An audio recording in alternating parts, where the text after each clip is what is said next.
Olá, boa tarde. Boa tarde a todos os que estão aqui. Gostaria de saber quem é magistrado aqui. Bacana. Quem é da área do direito aqui? Estudante. Bacana. Pergunto pelo seguinte: eu sou jornalista. E os jornalistas. Tem jornalista. Os jornalistas me dão pancada por causa do direito e o pessoal do direito me dá pancada por causa do jornalismo. Eu fui fazer pesquisa jurídica porque vários magistrados diziam assim: olha, vocês jornalistas não entendem nada do que nós fazemos, do que nós produzimos, da nossa significação, e você é um cara que escreve um monte de bobagem, ou fala um monte de bobagem, fala mais. Eu falei, bom, preciso estudar direito, né? Entrei numa faculdade, fiquei 5 anos e fui fazendo, não vou falar o nome de quem falou isso, porque é um magistrado ainda em atividade, mas alguns jornalistas optaram. Hoje o nosso decano lá no Supremo Tribunal Federal, Luiz Orlando Carneiro, que é daqui do Rio de Janeiro, ele é originariamente advogado. Nós tínhamos muita relação da advocacia, das ciências jurídicas com a atividade jornalística. Perdemos isso. Quando eu fui fazer mestrado em Direito na UNB, eu fiz 3 seleções, porque não me queriam de jeito nenhum. Por quê? O que eu estou fazendo no direito, se eu sou da comunicação? E aí o pessoal da comunicação achava que eu era muito da área jurídica. Eu acho muito importante a gente estar aqui discutindo direito e comunicação com magistrados, com pessoas da área do direito, porque realmente são 2 universos muito interessantes. A Carol é novinha, mas eu vi a formação deste, vamos assim dizer, de toda essa legislação constitucional. Eu vi o nascimento dessa Constituição que nós temos. Eu fui cobrir a Assembleia Nacional Constituinte em 86, e um dos capítulos que mais me interessavam era o capítulo dos poderes. E no capítulo dos poderes se olhava muito para o poder executivo, porque a gente vinha de um regime de exceção, e no que é que se vai limitar o poder executivo. E no parlamento se olhava muito para o poder legislativo, no que é que nós vamos aumentar, os parlamentares, as nossas atribuições em relação ao poder executivo do regime de exceção. E eu fiquei muito atento ao poder judiciário. Eu já tinha eu ainda não estudava direito nessa época, eu já tinha aquela coisa, eu falei, vou dar uma olhada nessa questão do poder judiciário. E acompanhei atentamente ali os debates. A Assembleia Nacional Constituinte, ela tinha uma predominância de operadores, parece que é cirurgião, operadores do direito, ela tinha uma predominância de operadores de direito, do Ministério Público. Tinha muito constituinte do Ministério Público. Aqui há estudantes, os estudantes poderão depois fazer uma pesquisa, fazer um trabalho sobre isso. Talvez se explique hoje, mesmo depois da emenda 45, o papel do Ministério Público. Porque nós tínhamos também muitos advogados como constituintes, mas a articulação dos ex-procuradores, promotores, era muito grande a cuidar desse capítulo, o capítulo do Poder Judiciário. Era incrível, e nós acompanhávamos muito esse trabalho do Poder Judiciário. Com a Constituição de 1988, que é uma Constituição que sofria muitas críticas pelo tamanho, pelo detalhamento, mas é uma Constituição que até hoje preserva a liberdade de expressão, né? Um ponto muito importante. A gente talvez não pense muito nisso, mas com o direito constitucional com direito que propicia a liberdade de expressão, nós com a Assembleia Nacional Constituinte, com a Constituição de 1988, nós já enfrentamos várias questões importantes e centrais no nosso país. A primeira delas foi o impeachment do presidente Fernando Collor, quando você não tinha uma normatividade constitucional tão estabelecida e que, na fase contemporânea do Brasil, pela primeira vez, nós tivemos um processo de impeachment de um presidente da República, o primeiro presidente da República eleito a partir da Constituição de 1980, a partir da Assembleia de 86, da Constituição de 88.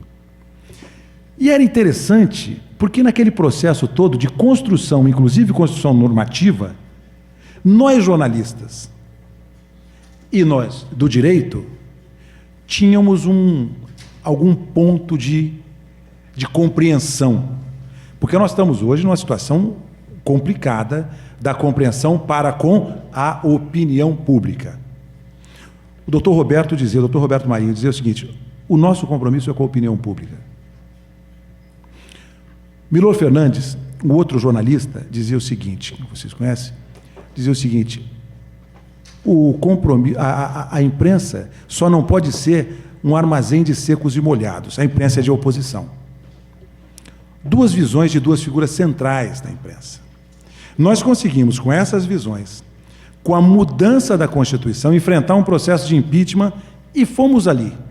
A gente noticiando, como diz a Carol, já imaginou você noticiar a formação de norma constitucional, decisões do Supremo Tribunal Federal? Ok, você passa por um processo de impeachment e o presidente renuncia.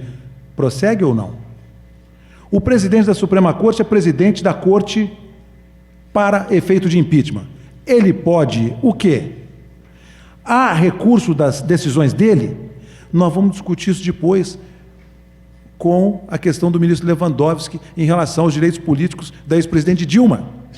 No segundo processo de impeachment, a gente estava discutindo uma coisa que ainda era central. E nós viemos caminhando, sendo que nesse meio tempo nós tivemos o governo do ex-presidente Fernando Henrique, com a redefinição do Estado, com um plano econômico que começou com o RV e depois desagou no real, que é a nossa moeda hoje. Nós tivemos, a partir do governo do presidente Fernando Henrique, o governo do presidente Lula, em que a Suprema Corte foi dizer qual era o direito constitucional em tantas matérias. Nós tivemos o mensalão. Era difícil, os magistrados aqui, os operadores de direito, sabem o que é fazer uma dosimetria. Muitos ministros da Suprema Corte não tinham trabalhado com uma dosimetria de pena. Vocês se lembram que era ao vivo que se fazia dosimetria no mensalão? Com uma televisão ao vivo, proposta do ministro Marco Aurélio, criticada em vários segmentos internacionais do direito. Você transmite uma sessão, na Suprema Corte Americana você não filma, você não fotografa. Tivemos, a partir do mensalão, um segundo processo de impeachment e a questão relacionada à Petrobras, o Petrolão, e nós, mais ou menos, andando ali. Jornalista não é da área do direito, mas o jornalista, ele tem um compromisso com a opinião pública. O nosso ofício é informar a opinião pública. O jornalista não tem um compromisso com o poder judiciário, nem deve ter, senão vira armazém de secos e molhados. Os magistrados, os membros do Ministério Público, eu chego daqui a pouco, mas os magistrados, eles têm uma certa dificuldade em compreender. Ora, se estou eu julgando uma questão que é de relevo para a opinião pública, não necessariamente eu vou estar engajado naquela decisão judicial. Quem tem compromisso com a bandeira do Poder Judiciário são os integrantes do Poder Judiciário, não nós. Os integrantes do Poder Judiciário que precisam saber que eles, evidentemente, são servidores públicos, pagos com recursos públicos, e que têm as suas missões estabelecidas onde? Desde lá do começo que a gente está falando da Assembleia Nacional Constituinte. Às vezes se esquece um pouco da norma primária, que eu nem diria primária, da norma de onde tudo se deriva. Às vezes se esquece um pouco da LOMAN. Pode ser que algumas das respostas para essas relações hoje do Poder Judiciário, elas estejam na LOMAN, nas de outras leis derivadas, na própria Constituição de 1988. Tudo isso seria bacana, porque eu sei que na pesquisa estão aqui observações feitas pelos magistrados e pelas magistradas em relação à relação com a imprensa. Tudo isso seria bacana se nós não tivéssemos um outro momento. Eu costumo dizer, eu estava dando uma aula esses dias na Escola da Magistratura do Trabalho em Brasília, e dizia para eles assim, olha, a imprensa, realmente, nós temos essa dificuldade de compreensão da linguagem, do significado, da abrangência das questões do direito, porque há toda uma técnica do direito. O magistrado diz o direito. Já pensou que responsabilidade? Não queria nunca ser magistrado. Você dizer o direito. É muito significativo. Isso aqui é o direito. Talvez possa se estar esquecendo um pouco isso. O que é que significa dizer o direito na vida de uma pessoa? É muita responsabilidade ser um magistrado. Eu estava lá na escola dando essa aula, falando sobre mídia, comunicação, direito. E aí eu disse da dificuldade que somos nós para a compreensão dessas mensagens dizendo o que é o direito, que devem ser propagadas para a sociedade. Nós realmente somos difíceis, nós jornalistas. Porém, estamos como no mesmo barco, ou em barcos paralelos, no mesmo mar, da Assembleia Nacional Constituinte, saímos da ditadura, estamos agora no mesmo barco da comunicação que é feita por todos. A comunicação feita em rede de contatos. Chegamos de novo no mesmo patamar. Jornalismo profissional, direito e as trovoadas dessa rede de contato que temos entre todos. Eu estava lá dando um curso exatamente para discutir o juiz e a mídia, a comunicação em mídia, a comunicação em rede de contato. O juiz, pobre Poder Judiciário, o juiz quando pega um pretinho ali fora e fala, pretinho, vagabundo, macaco aqui, ele é o quê? Ele é ele? Ele é ele?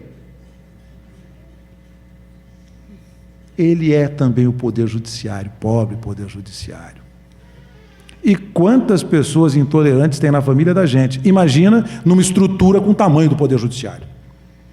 O juiz ou a juíza, quando prolatam uma decisão com alguma intolerância, é ele, ela ou o Poder Judiciário? É o Poder Judiciário. Quando o juiz se comunica no Facebook com alguma intolerância, é ele ou o Poder Judiciário?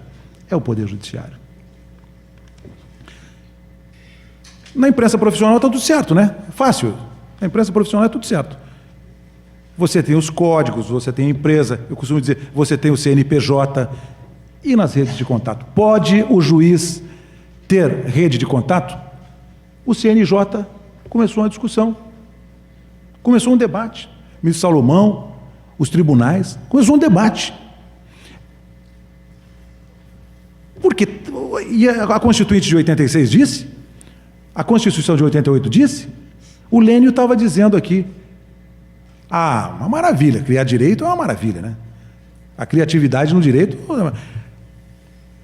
Eu tenho uma expressão aqui muito boa daqui dos botafoguenses, que o Rui Castro fez o livro sobre o Garrincha, né? Combinou com o João, o Garrincha, para ele, todo adversário chamava João. Não tinha, ele ia passar mesmo, o João. E o Vicente Fiola queria que ele fizesse seu Fiola, o treinador, queria que ele fizesse uma jogada em relação. Falou, seu Fiola, mas o senhor combinou com o João? Vamos fazer essa... Vamos imaginar. Combinou com o João sobre o contato dos magistrados na rede social? Onde é que está? Cadê o João constitucional? Cadê o João legal? Às vezes eu vejo tanta coisa, tanta movimentação, eu falo, mas me diz uma coisa, será que a lei constitucional, a norma ordinária, será que ela não vai servir nem de balizamento para pensar? Porque se cria, eu estou falando em relação à magistratura, será que a lei constitucional não vai servir de referência para a comunicação que é feita em nome de cada um dos magistrados e das magistradas? Pode. A legislação ampara. Como é que vai ficar o processo eletrônico? Como é que vai ficar o processo eletrônico? Há segurança no processo eletrônico? Há segurança nessa comunicação, que não é uma comunicação social, é uma comunicação de poder, uma comunicação de dizer o direito. Porque nós estamos sob ataque hoje. Ataque não é ataque, coisa de vivandeira, não, nós estamos sob ataque. Eu trouxe um exemplo, eu trouxe um exemplo que eu queria mostrar para vocês, se apagasse um pouquinho a luz, se puder pôr na anterior. Aqui na tela, um pouquinho de luz. É uma matéria da Carolina Brígido, 2002. Ah lá, ela já estava lá, hein? Ministros do Supremo flagrados combinando voto. Olha que coisa incrível essa matéria de O Globo de 2002, eu recebi num grupo de WhatsApp da família da minha mulher. O meu cunhado passou. Ele era um garoto em 2002, pois ele usou o link do jornal O Globo, que tem credibilidade.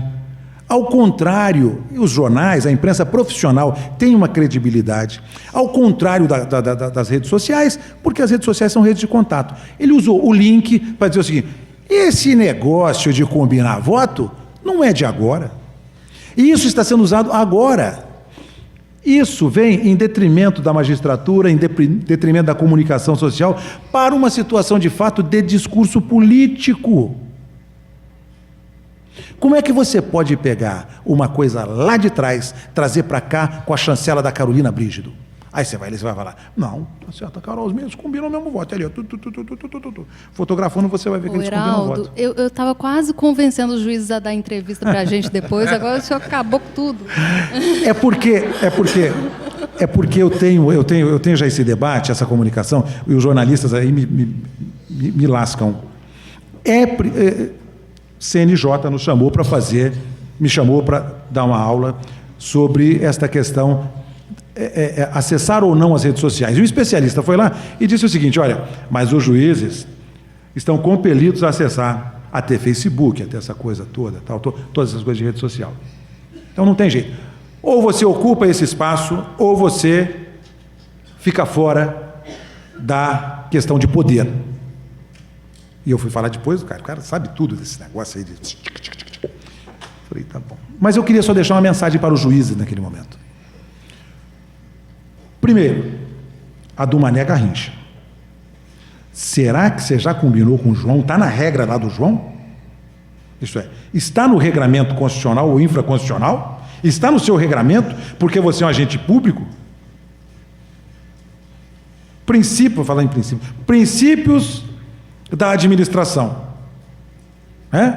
A legalidade é o primeiro. Está lá. Você pode. Então, essa é a primeira coisa que eu estava meio que ali conversando com os magistrados no CNJ. E depois perguntei outra coisa para eles. Vocês precisam ser agentes desta questão. Vocês não podem entrar numa coisa de comunicação em rede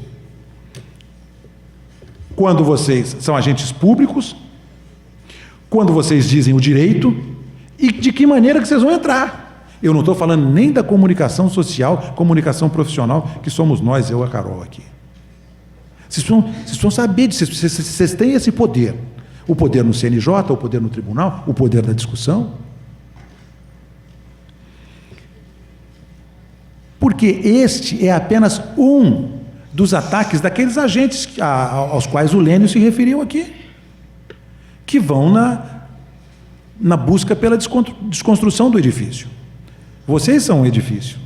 Isso está combinado com o constituinte originário.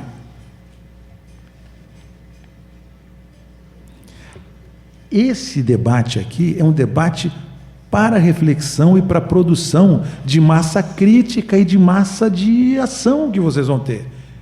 Não sou eu, jornalista, que vou trazer aqui as definições que vocês vão ter em relação à comunicação. Que, repito, não é uma comunicação apenas profissional com jornalista, radialista com comunicador profissional.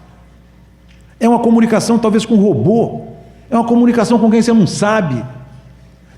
Você combinou com o jurisdicionado que você está fazendo uma comunicação lá com esses negócios, com essas máquinas? Que daí, de repente, vai ser um negócio lá da Rússia? Vai ser um negócio que está no deserto do Arizona, arquivado? Onde é que está? Você combinou com o jurisdicionado que paga o seu salário? Nesse país onde 70% da classe trabalhadora ganha até ganha de 1 a 3 salários mínimos, 70% da classe trabalhadora, você combinou. Você pode. É permitido? Porque saibam, o povo desse país tem medo do SEIS, gente. Tem medo de passar na porta de um tribunal. Tem medo de juiz. Tem pela de medo. E é o povo desse país que paga para vocês, paga o Poder Judiciário. O Ministério Público conseguiu, né? O Ministério Público conseguiu mais avanços em relação a isso, né? Nesse contato, nessa coisa, tal. Mas quem diz o direito? Quem diz o direito? É duro, né? Nós, aqui o Vanbier, advogado, meu grande referência da nossa profissão, das letras jurídicas, mas nós, a advocacia é parte. A advocacia é parte, o Ministério Público é outra, né? Fiscal da lei e órgão da acusação, né? Mas quem diz o direito é o Poder Judiciário. A responsabilidade é muito grande de dizer o direito. E está descrito na norma. Norma constitucional. Tem cláusula pétrea em relação a isso. Chutar muito não dá para perceber, chutar muito a Constituição. Então, eu digo, com o que eu comecei, eu apanhava muito dos meus colegas jornalistas por causa desse meu viés do direito, e também eu apoio muito dos meus colegas do direito por causa desse viés da comunicação. Entramos juntos, saímos juntos do regime de exceção. Participamos de vários processos na Constituinte e no pós-Constituinte. E estamos agora, tanto a comunicação social profissional, quanto o dizer o direito, o Poder Judiciário, sob ataque. Como é que nós vamos fazer para sair disso? A comunicação terá que discutir, ter os seus caminhos, e o Poder Judiciário cada vez mais com organizações como esta da magistratura do Rio de Janeiro, como outras iniciativas que a gente tem no próprio STJ, Supremo Tribunal Federal, nas Cortes Superiores. O momento é de dúvida. Obrigado.